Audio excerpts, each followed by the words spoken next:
And welcome to the third and I think final of these episodes, I guess we'll call them, of Dad reading a journal to Vivian.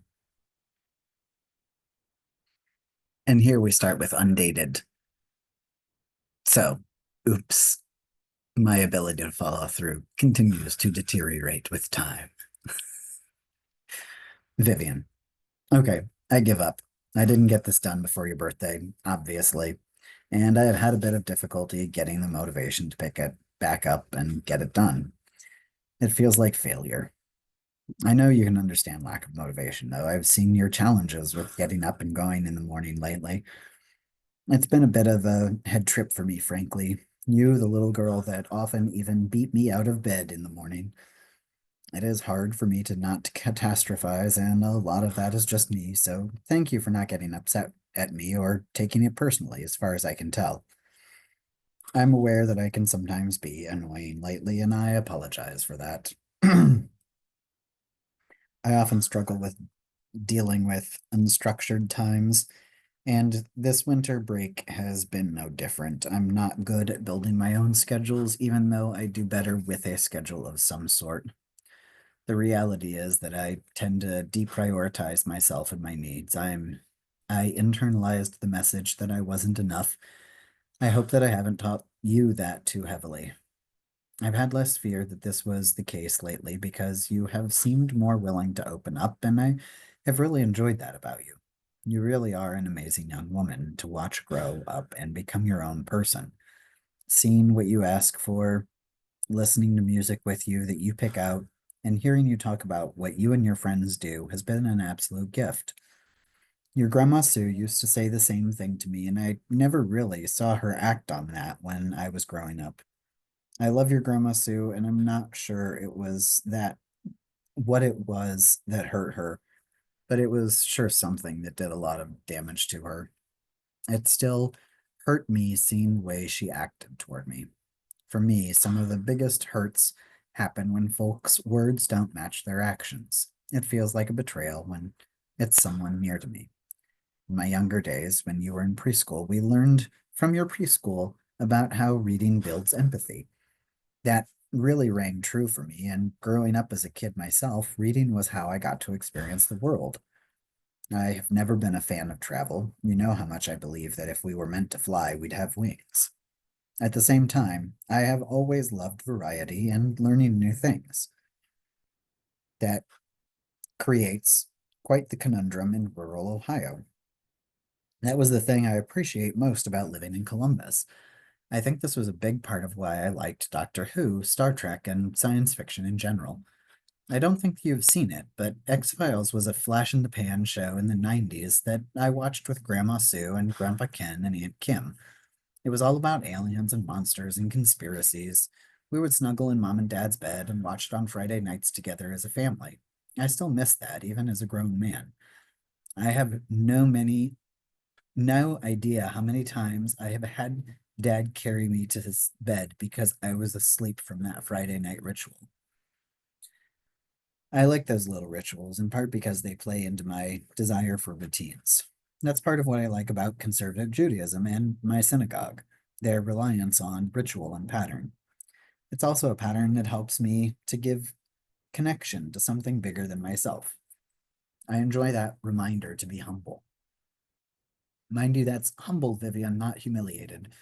Big difference in those, sweet girl. Humiliated is me being looked down upon and seen as less than, while humble sets me as on the same footing as others, not above or below, just equal. That's important for me because when I'm seeing myself as better than others, I'm more likely to judge them and criticize them and get impatient with them. I'm more likely to treat them poorly, in other words. When I see myself as less than, I'm more likely to do all those things to myself instead. Neither of those situations is a good thing. Your Grandma Sue and Grandpa Ken were very different from each other in that regard. Grandma Sue, shockingly, was usually more in that humiliated space as a general rule. She always saw herself as less than everybody else and taught Aunt Kim and I to do that. Grandpa Ken, on the other hand, was humble even with all of his accomplishments. He was able to treat others as equals when they really weren't. Like his friend Jeffy. Jeffy failed 3 different businesses before Dad took him on as a salesman at ComServe. Jeffy was not even 40 then in age. Jeffy idolized Trump way back when Trump was basically nobody. Grandpa Ken still treated him as an equal with respect. It was always disconcerting to Grandma Sue when he would do that. Those past few years has been a These past few years, it has been a challenge at times for me to maintain my humility, and I'm sure that you've seen this at times. Having a PhD does statistically put me in the top few percent of people with regard to education. It's easy for me to equate education with worth, something that folks do with money regularly. I'm working to break that habit, and it's not an easy one to break. That emphasis on education is not the only thing that drives me to expect that you go to college, kiddo. I say expectation when really it's a wish. I know how hard college is and how not friendly to people like us, specifically autistic folks. College campuses are generally welcoming, or at least trying to be, for trans folks. The other part of what drives me to wish you'd go to college is seeing how intelligent you are and wanting you to have as many options as possible. College tends to open doors and opportunities in ways that other paths to a career do not. Ideally, college also gives you space to learn about yourself in a way that it's a little more safe from consequences. Maybe that's not something that you need. Maybe you'll know yourself well enough that it's not necessary. I like to think that I've created a safe home for you. So maybe that's also something you already have and thus don't need to choose. No, don't need to chase.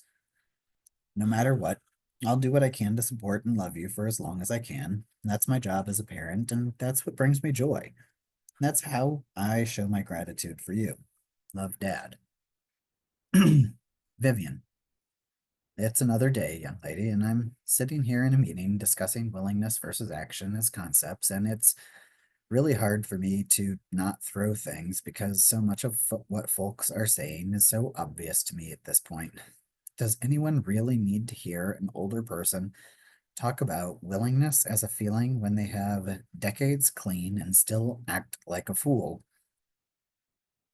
In any case, I keep going back mentally to humility and how important it is in my life. You, believe it or not, regularly help keep me humble. Granted, as a teen, you sometimes humiliate me too. I'm talking about the old jokes and eye rolls here, kiddo. I learned so much from you, and it's a real joy to see you grow.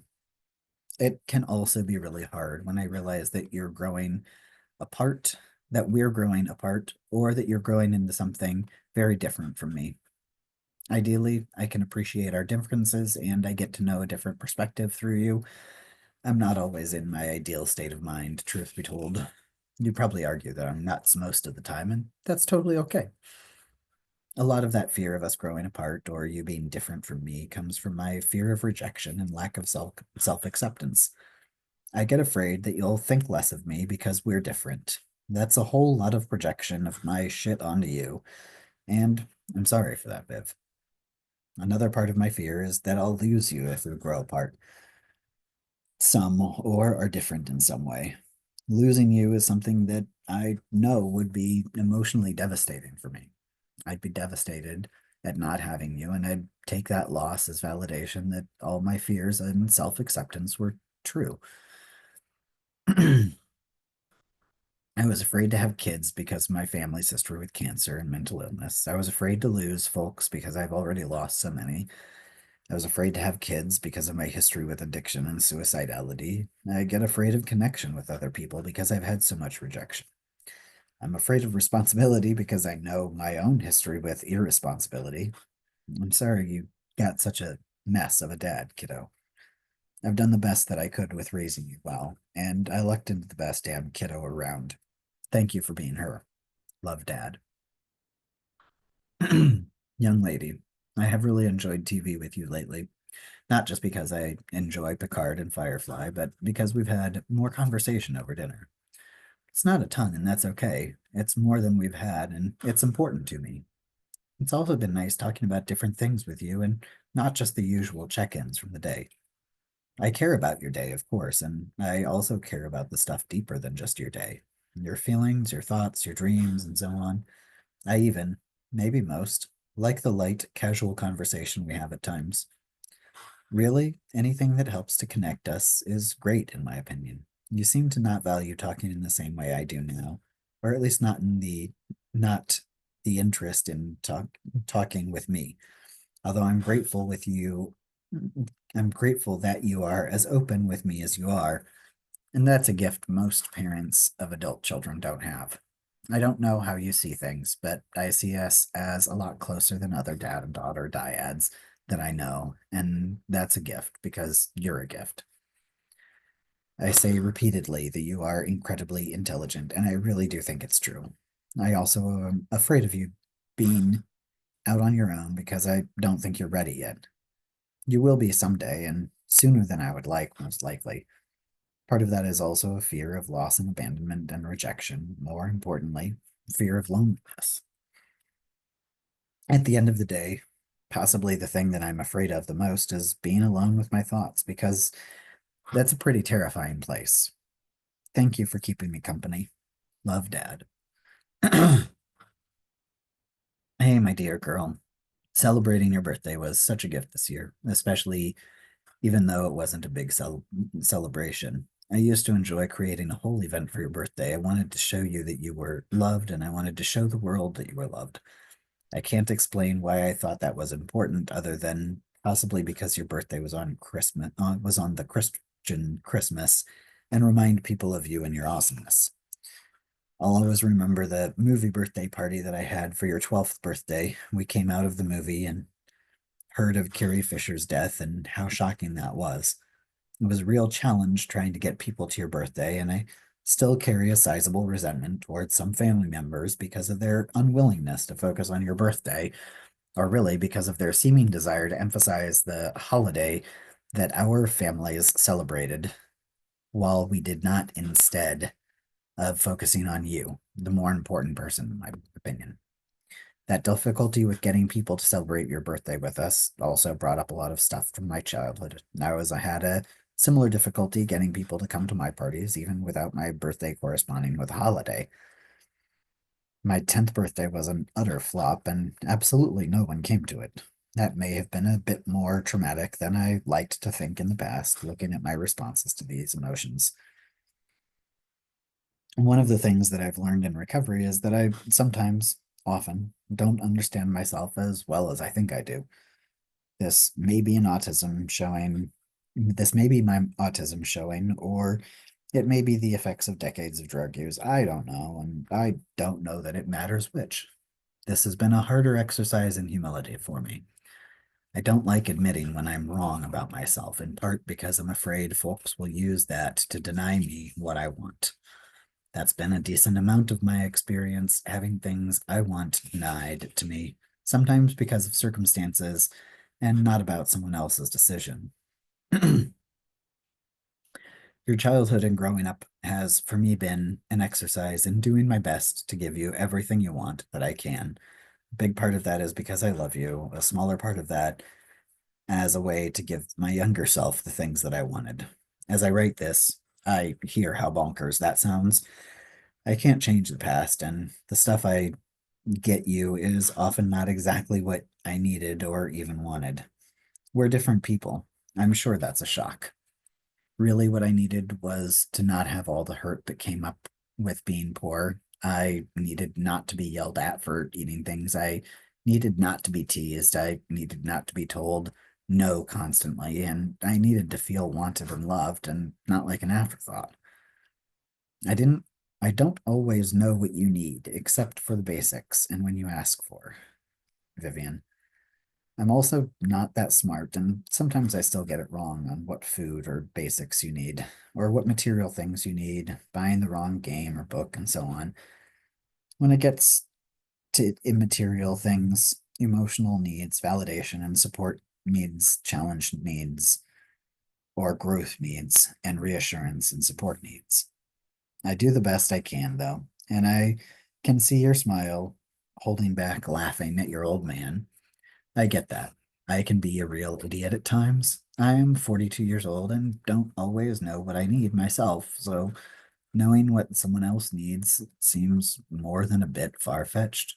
You seem to have an easier time of identifying what you want, and I hope that continues for you as your life goes on.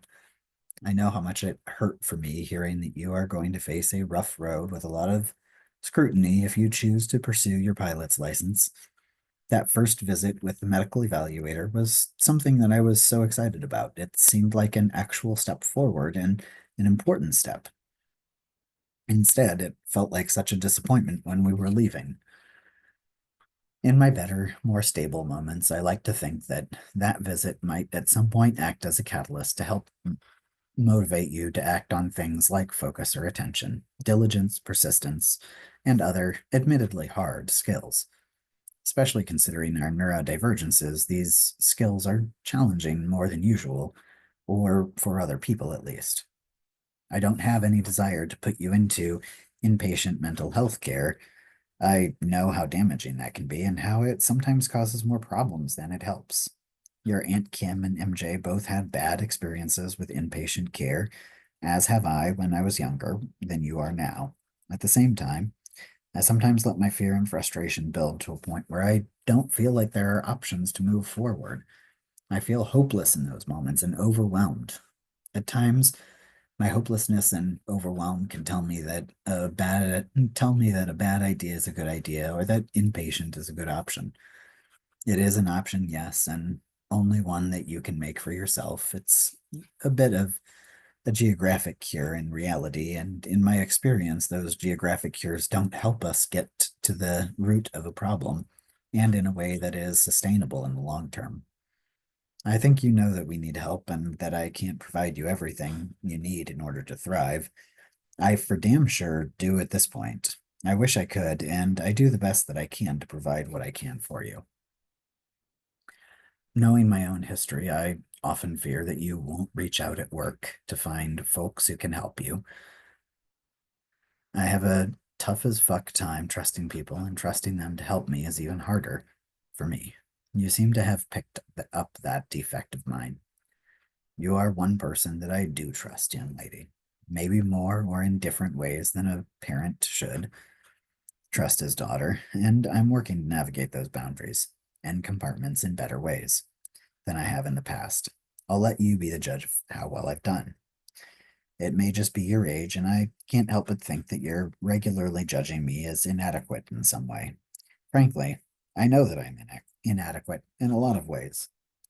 I wish that I had grown up sooner, taken care of you better, provided more for you, and been a better parent for you.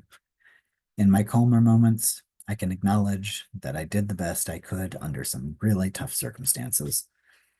I did better than a lot of other folks might have done under similar circumstances, in part because of who I am, a middle class white guy. I'm also a professional, which adds more of a buffer to my life, our life. There's also the deep seated trauma that I'm still unpacking. Grandma Sue and the rest of the family did quite a job on my head, and that hasn't helped me to help you, sweetie. I'm sorry about that. If I've been more a source of comfort than pain in your life, then I've met the bare minimum of being a reasonable person. Again, that's a call for you to make, not me. I can sometimes get wrapped up in how shit the world can be. Too many demands, too many people trying to hurt others, too much hate, too much damage that's in need of healing. I would really struggle to believe that you don't ever get that feeling as well. I think you understand this possibly even better than me. As much as some days I can get my head into that negative space, I have yet to see that lead to good or healthy outcomes for me. Fred talks about making friends with my feelings, and he has a point with that sentiment. Being able to act in ways that get me closer to a goal while not doing harm in the world is a very real gift, in part because it lets me make a little bit of difference in the world, even if it's just a small part of the world. It's still a challenge to do the right thing while also often feeling like shit, afraid, angry, grieving, and frustrated. Times that I've been able to hold big feelings and also carry on with my life have been some of the most fulfilling moments in my life. I honestly never thought that was possible for before I got clean. It's definitely uncomfortable and it gets more and more comfortable as I practice it. This year and last have had a lot of big feelings for me, and I'm sure they have for you too. I really am proud of how well you've been able to laugh and joke and make friends during all this time. I don't say it often enough, but hearing your laughter and you breaking lampshades is one of my most heartening moments. I always feel a little lighter and usually smile or even laugh when I hear that on my days at home. Lately, the big feelings have been around you and Trekka versus GED discussion. I'm really proud of you for asking about how a GED might impact your chance of going to college. I know it's not high on your priorities, and I'll respect and do my best to support you in whatever path you take. I do think that college gives more options than other degrees, vocations, or apprenticeships, and I want you to have as many options as you need. College is also incredibly expensive, and I think it's smart that you're not rushing into it trying to please me. I really admire how you've been willing and able to do your own thing without too much concern for other people's opinion. It takes a lot to not attach yourself to others' opinions. You might not understand or acknowledge this, but you are an amazingly strong young woman. I hope that you can keep a hold of that strength while also being open to letting others in and connecting with people. Being vulnerable is not easy and yet so immensely important, both in finding community and in getting things done. I've really only gotten to where I am because of other people and my connection to them, be it my status as a white man, accumulated wealth via family members, individuals that I know and care about, and so on. I wish I would have invested more time and energy in drawing you into my various communities and in maintaining and enlarging the parts of my community where you felt more welcome than not.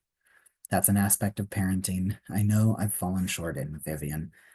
I took too long to acknowledge and pay attention to spaces that were more comfortable for you and where you thrived. I want to do what I can to make up for that and help you have a thriving, supportive community as I do. Figuring out how to do that is not my forte, although I'm still going to do the best that I can. You seemed excited at the prospect of an airsoft field, and I hope to make that happen alongside you. I don't know if you know or remember this, but my plan for my career early on in life was to follow in Grandpa Ken's footsteps and take over his business when he retired. That obviously didn't happen. I would like to be able to give you a bit of that legacy, though. Maybe working together to build an airsoft field could help to fill that niche. Additionally, having a queer campground has been a half joking retirement plan with a friend of mine for years. So it's not like this is all about you, young lady. That would be more codependent than I'm comfortable being at this stage in my life. It's also not a model that I want to continue to show for you. I've done a lot of harm to myself, you, and others by not having as firm a sense of myself and my boundaries as I could have had over the years. Part of that was an effect of trauma and abuse. Part of that was addiction. I'm sure there are other parts as well that I'm not thinking of at the moment. For better or worse, I have a long history of being able to see a multitude of reasons and explanations for most things. When I was a boy, Grandpa Ken would have me give 3 reasons for doing something before he would say yes, and that probably contributes somewhat to the tendency to complicate matters for me. I also like to think it also helps me to practice empathy, although empathy without boundaries is not a healthy situation. It is sometimes hard for me thinking back on how much time, energy, and resources I spent to give you the healthiest start I could, only to still see you diagnosed with cancer in spite of everything. I did all the things that I thought were right, nursing you, giving you organic food, organic clothes, cloth diapers, natural toys, and home cooked meals. I wasn't always a great cook, and maybe that was the problem. Maybe I'm just unlucky or have bad genetics. In any case, I'm sorry that I couldn't ensure your health and safety better, little girl. Intellectually, I get that sometimes the best laid plans are all for naught. Intellectually getting something isn't the same as feeling that way, though. I truly hope that your best laid plans, whatever they may someday be, come true and bring you joy, both in the journey and the outcome. I have loved watching For All Mankind with you, in part because of your interest in the show and its topic and our conversations around it. Also, because I can see you being in a similar positions as any of the women on that show. I love seeing the robust portrayal of so many well rounded and admirable women characters, almost as much as I dislike Apple. So, you know that's a lot. For All Mankind really does blow the Bechdel test out of the water.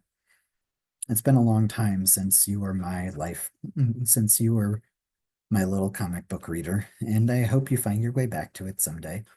The connection here is that the Bechdel test originated in a book that became a graphic novel by Alison Bechdel. If you're not familiar with it, the Bechdel test asks three simple questions.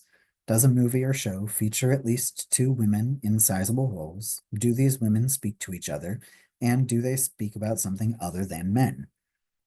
It is a really low bar, to be sure. There's also a vast number of movies that do not pass the Bechdel test, especially ones that are meant for kids. It is really a shame. I tried to be cognizant of this fact when you were young and show you films that fell in line with my priorities of feminism regularly. I didn't always meet my own expectations, although having an interest in, and you having an interest in, science fiction definitely helped. A genre that looks to the future and a better world has a tendency to do better on average when it comes to the values in our family of diversity, equity, inclusion, and justice. Maybe it's the double whammy of an autistic sense of justice combined with special interests that have helped fuel science fiction's popularity. I'm glad to be able to share the values that are important to me with you as you grow to the extent that I have. Even when we disagree, I enjoy hearing your perspective. I'm also grateful for the folks in my life who have helped me to have an example of what it looks like to live out my values. For example, Jeff and Mike were such great models of putting grief to work after they lost Ava. They really did show me how to grieve out loud, and that guidance or modeling helped me immensely after losing both MJ and Mom. I can't imagine losing you, young lady, and that's a big part of my fear for your mental health and my fear around your passion for guns. I've been working to learn to trust you more, though. I'm on my way back home from the first conference of 2024 in Atlanta and our first conference in that city. While I was there, I had a good conversation with another trans guy. He wanted to hear all about my experience during pregnancy and surrogacy, as he's thinking of children and how to go about building his family. In that conversation,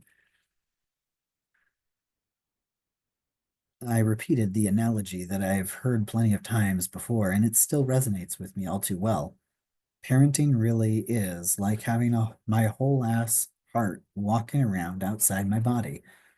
I've had my heart broken a few too many times, and I don't want to have that happen again. I'm not comfortable with that level of loss of control. I'm not comfortable with that level of pain either. I know I'm probably boring you with my repetition and boringness, and maybe someday you'll understand how much you mean to me, Vivian. I want to have a good long life with you in it because you are such an amazing young woman. You really are the one person who means the most to me in the world. I'm going to keep doing what I can to make living amends to you for the times that I haven't shown you how much I love you in ways that you can understand. It was so odd to me seeing intended fathers bring their parents to the conference. I don't imagine ever being that close to you. I can't imagine you opening up to me that much. I also can't imagine ever opening up to Grandma Sue that much when she was alive. I'm okay with not having a relationship with you that is close in that way, and I would be surprised if you had much of a desire to be a mom. I just want to find a way to be in relationship that works for both of us. Cutting parents out of a life is a totally valid option and still not one that I want you to feel is necessary for you to make in your life. I say that not to try and manipulate you, Vivian, and instead to acknowledge that if you chose to do that, I would understand and accept eventually your choice. The universe knows how much I struggled with cutting family out of my life at various points. I've regretted the decision too in moments when grieving those relationships was harder than usual. I especially miss Grandma Betty, Grandma Sue's mom. She was a real pistol. I think you would have liked her. I also miss Great Grandpa Regula, but he passed before I cut that side out of the family. I know he was in the older party. I know he was the older party, and I still wish Grandma Ruth had died before him. She was always so nasty and hurtful to him, calling him and men generally useless, stupid, worthless, good for nothing, and more. There's a very human desire to be connected to others, even for those of us who have our share of trauma associated with people and interpersonal relationships. It can make us do some really stupid things. We also have a society that is very much built on connections. Life is too complicated to do it all alone, and I'm not trying to justify the things that I've done or put up with in order to stay connected to people in society, but instead to wish you learning from my mistakes. You really are an incredibly intelligent and capable young woman, on top of a slew of other positive traits. Please remember that, Vivian. And know that it's not just coming from a point of pride that a dad has for his daughter. It comes from having seen you grow up and learn things that were well beyond your years.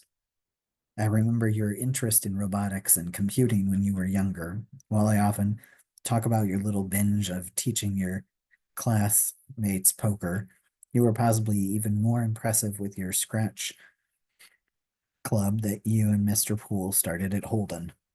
It was so exciting to see you working to learn and teach other students how to code in Scratch. Not just that intellectual ability, but also the social skills of talking to others and be in community with them. You navigated some really exciting and sometimes complex situations. Not just that, but you did it with grace and compassion. Far better than people older than you regularly do, including myself. There was also your foray into drones and rockets. That was a more fun experience for me because I got to be closer to you during all of it. All of those drones were so cool to watch you navigate and collect. You really did well with those and found some cool toys. Honestly, seeing with your rockets after MJ passed helped me get out of my own head and my own way. Thank you for being there when I needed it the most. You did that for me, in spite of your dislike of MJ, and to me, that is the real gift of a loving daughter. I sometimes forget how you have shown me love over the years, in part because I can be an unappreciative bastard at times, and in part because you are growing up and teens are meant to have some separation from their parents. You're doing great at growing up in that regard. I have been very grateful that you haven't been the loud, obnoxious, and frankly hateful teen that some of my friends' kids can be at times. You're just a sweetheart, kiddo. I did far worse things as a teen than you have done and survived to tell the tale. A lot of the damage has been associated with my addiction, and I'm grateful that you haven't found drugs in the way that I did. It's taken me a lot of work to get to the point of acceptance around this, and I try to be optimistic about various therapies to help you, including the possibility of ketamine therapy. It's fascinating to me how differently we all respond to the same stimuli. I've heard how much of a game changer it has been for some of my friends. It's also easy for me to fall into magical thinking. I want something to be easy for you in life, especially since you have had so many hardships lately. The desire for a simple solution is also a bit pragmatic because I know executive dysfunction can make things even harder than they need to be. That knowledge of how executive dysfunction can be a son of a bitch to handle, and that knowledge has made me more willing to be open to solutions or possible solutions that I might not have been otherwise. Really, it's not just a lack of willingness, but also fear that often keeps me from considering some options. I hope that I'm not depressing you with the talk of how fearful I am. I'm honestly thankful today to be able to feel that fear and not act on it as much as I used to act on it. I think you realize what a scary world it is, more so than I do oftentimes. And not just you, but your generation more generally realizes how many threats are around us today. I feel bad for how little my generation and previous generations have done to provide a safer world for our kids in the face of things like climate change and rising fascism.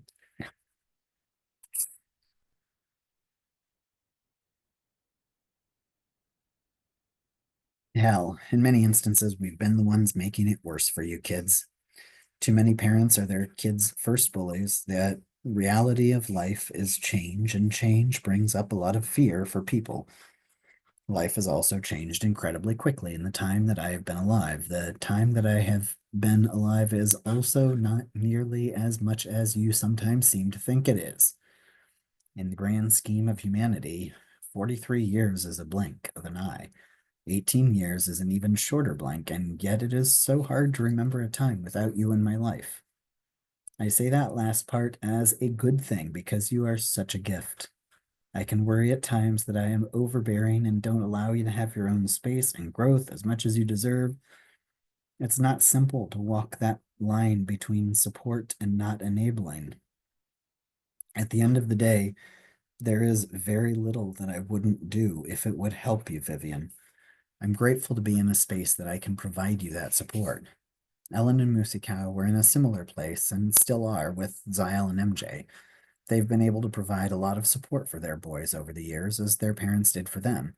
That does bring up a lot of white guilt for me because I really truly wish more people had that generational support.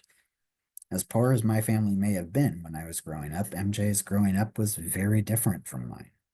My life could all have also been very different had I been a person of color. That's not fair, and it is reality.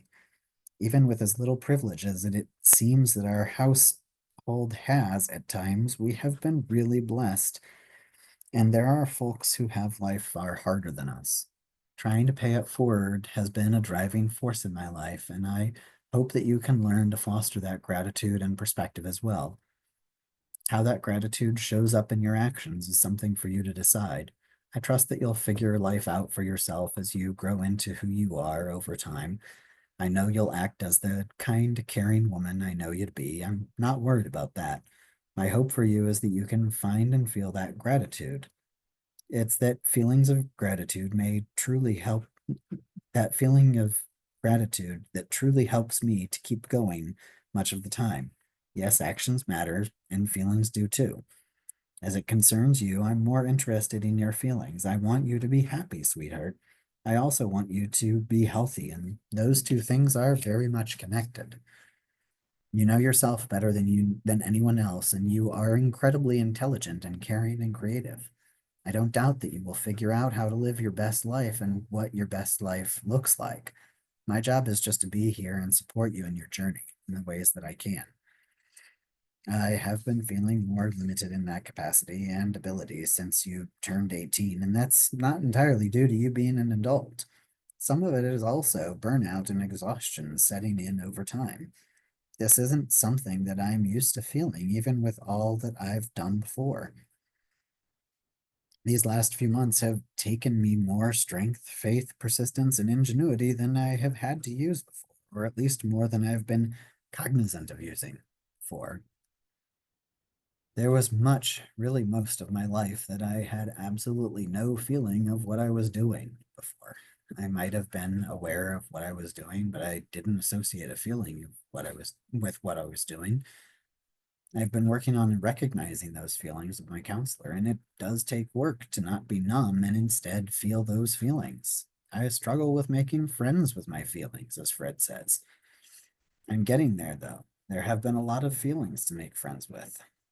I'm heading out to San Francisco at the moment and hell bent on finishing this little project, Vivian. I do apologize for taking this long, kiddo. I'm still not sure what you think of this book or the contents or me. I try to be optimistic about all of those, and who knows? If you're like me, you'll take time to appreciate something that isn't what you want or asked for.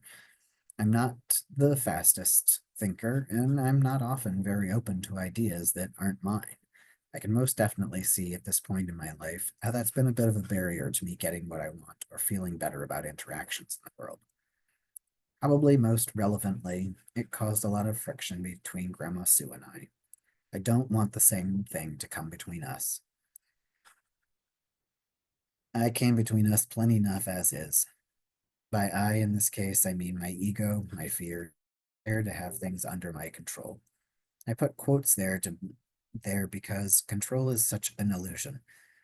I say that not to scare you and instead to celebrate the fact that we don't have to try so hard. That might seem like a silly thing to celebrate, and I hope it makes more sense to you as you're older. For right now, please know that it means that even when you don't feel like it, you are probably doing all right. I also want to take this last bit to remind you that nothing lasts forever. Ellen hates when I point out that we're all going to get sick and die. I wish she were better able to hold big feelings. Not that I'm great at it myself. The fact that life and everything ends is something that, for the most part, I'm okay with when it comes to myself more than other people.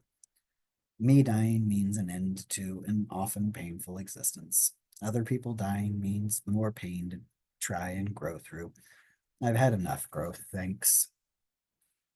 I don't know how you feel about my or your death, and I doubt, or really hope, you have not thought much about them. Besides life, everything is temporary. Feelings pass, bigots die, discomfort subsides, life goes on until it doesn't. It's part of why I try so hard to have time with you and show you that I care. Someday I won't be here. I won't be able to. And I want you to have at least some good memories of me and our time together. If I'm really lucky and work hard at it, maybe the good will even outnumber the bad eventually. From my perspective, the good you've brought into my life has outweighed the bad for years. Many, many years. Not that 18 is old, and not that I would ever call you old and reciprocate your mean girl attitude. That's how most folks view you, by the way, or at least the ones who have met you. This is There is very little that is bad or hard about you, sweet girl. Your good points, however, are nearly innumerable. I hope that as you grow, you come to believe that. At the end of the day, if you're true to yourself, you'll change the world as much as you or anyone can. You bring joy, light, and yourself to everyone who meets you, and you are a gift. Treat yourself as such, hun, and continue to treat others as the gifts that they are. It might not seem like it right now, and yet there is more good in the world than there is bad. I have to remind myself of that regularly, and sometimes I have to look for it, and that's okay. I'm so truly proud of you and all you've done and will do, Vivian. It's a blessing to be your dad and get to see you grow and change. I might not have had the stereotypical love at first sight parenting experience that other folks do, and that's okay. I've had the perfect for me parenting experience and the perfect for me kiddo to parent. Happy 18th birthday, belatedly. Happy graduation. Happy spring. Happy Friday. Happy Purim. Happy life, my amazing little girl. I'll always love you and I'll always aim to do my best for you. I promise. And I'm sorry for the times that I fall short. Dad.